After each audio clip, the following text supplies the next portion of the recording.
World oral health unified week 25 मार्च से 31 मार्च तक हर साल मनाया जाता है। इसका मुख्य उद्देश्य मुख रोग के विषय में लोगों को जागरूक करना है। मुंह का कैंसर, जिसे ओरल कैंसर भी कहा जाता है। भारत में करीब 30% ओरल कैंसर के मरीज होते हैं, जो कि एडवांस स्टेज में ही सामने आते हैं। लापरवाही इसका एकमात्र कारण है। यदि समय पर मुंह की जांच कराई जाए तो कैंसर को प्राथमिक स्टेज पर ही रोका जा सकता है। जो कि मुख का कैंसर हमारे आसपास के लोगों में बहुत ही तेज गति से बढ़ता जा रहा है, जिसका मुख्य कारण पान मसाला, तंबाकू व गुटखा जैसी चीजों का लगातार सेवन करना है। यह भारत की एक प्रमुख स्वास्थ्य संबंधित चिंता का विषय है। आइए इन्हीं सब विषय पर चर्चा करते हैं। चंद्रपुर से सुप्रसिद्ध ईएनटी सर्जन डॉक्टर कुणाल कापरतीवार से विशेष चर्चा में। जैसे ये कैंसर जो मोस्टली ईएनटी से रिलेटेड जो कैंसर्स है, ओरल कैंसर्स के सारे इंक्लूजन्स आते हैं। इसमें लिप कैंसर्स, टंग कैंसर्स, चीक कैंसर्स और गले का कैंसर्स, ये सारे कैंसर्स इंक्लूड होते हैं ओरल कैंसर्स में। तो हमारे यहाँ विदर्भ में खर्रा, पान, तंबाकू ये सब चीज़ें बहुत खाई जाती है एज ए शॉकिंग के पर्पज़ के हिसाब से भी, और एज सच जो किसी के प्रोफेशन है उनको अवेयरनेस ज़्यादा चाहिए रहता है, मतलब अलर्टनेस ज़्यादा चाहिए रहता है। लाइक ड्राइवर है, थोड़ा सा उस हिसाब से भी ये लोग पान, तंबाकू, खर्रा ये सब चीज़ों का सेवन बहुत ज़्यादा करते हैं। लेकिन इस वजह से these are the carcinogenic actually.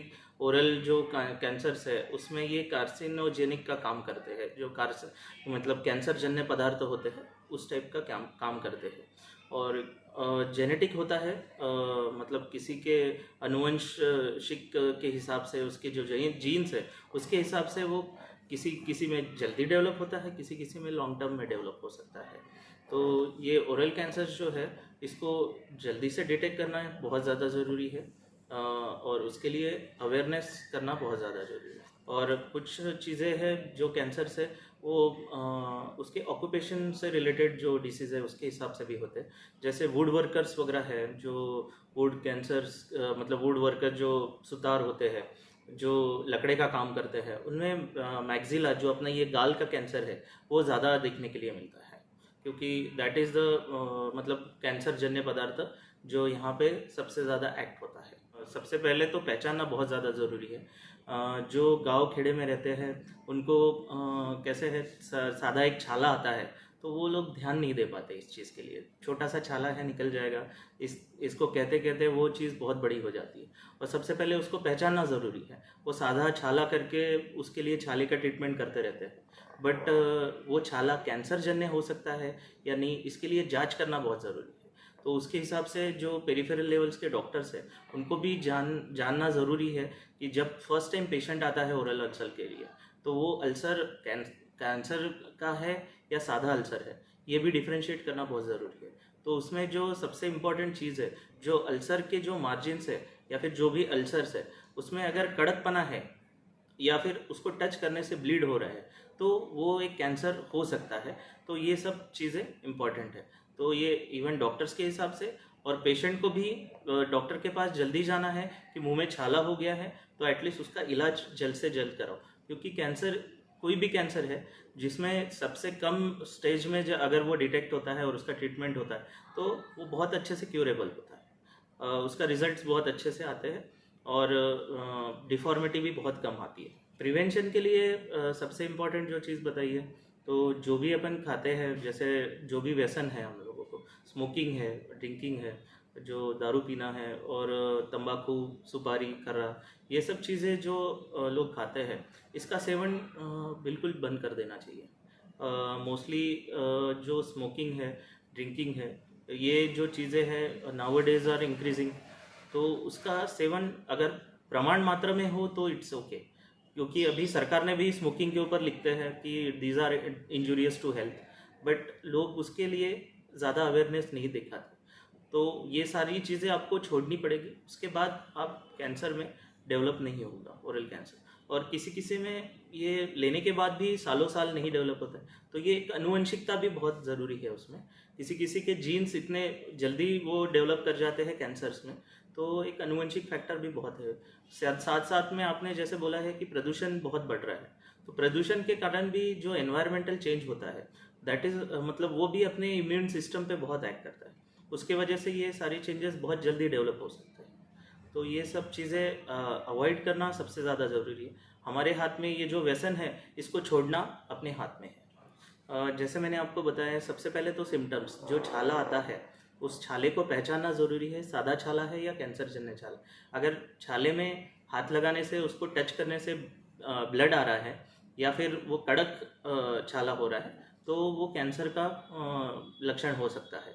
तो उसके लिए आपको डॉक्टर के पास जाके, जो भी हेड एंड नेक कैंसर के एक्सपर्ट है या फिर ईएनटी सर्जन्स है, ओरल कैविटी के जो सारे छाले हैं या हेड एंड नेक रीजन के जो भी मांस बढ़े हुए हैं, उसके लिए जांच करना ज़रूरी है। जैसे छाला है तो उसका एक छोटा सा टुकड़ा लेते हैं जिसको हम बायोप्सी बोलते हैं, और उसके लिए हिस्टोपैथोलॉजिकल एग्जामिनेशन करते हैं हम लोग माइक्रोस्कोप के अंदर।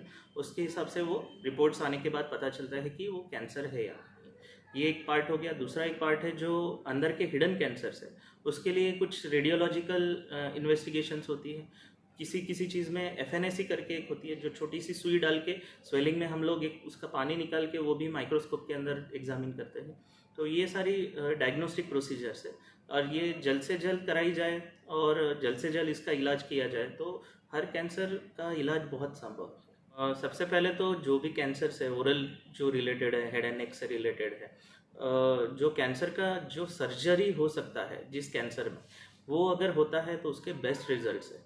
मतलब सर्जिकल स्टेज में अगर आता है तो स्टेज 1 एंड 2 या 3 है, उस स्टेज में अगर वो आता है वो उसके बहुत ज़्यादा अच्छा प्रोग्नोसिस है। और जो एडवांस कैंसर्स है उसमें जो कीमोथेरेपी और रेडियोथेरेपी इसका सहारा जो हम लोगों को मिला है, और इसके जो एडवांसमेंट आए हैं, रेडियोथेरेपी अपने वो कैंसर सेल्स को जला देता है।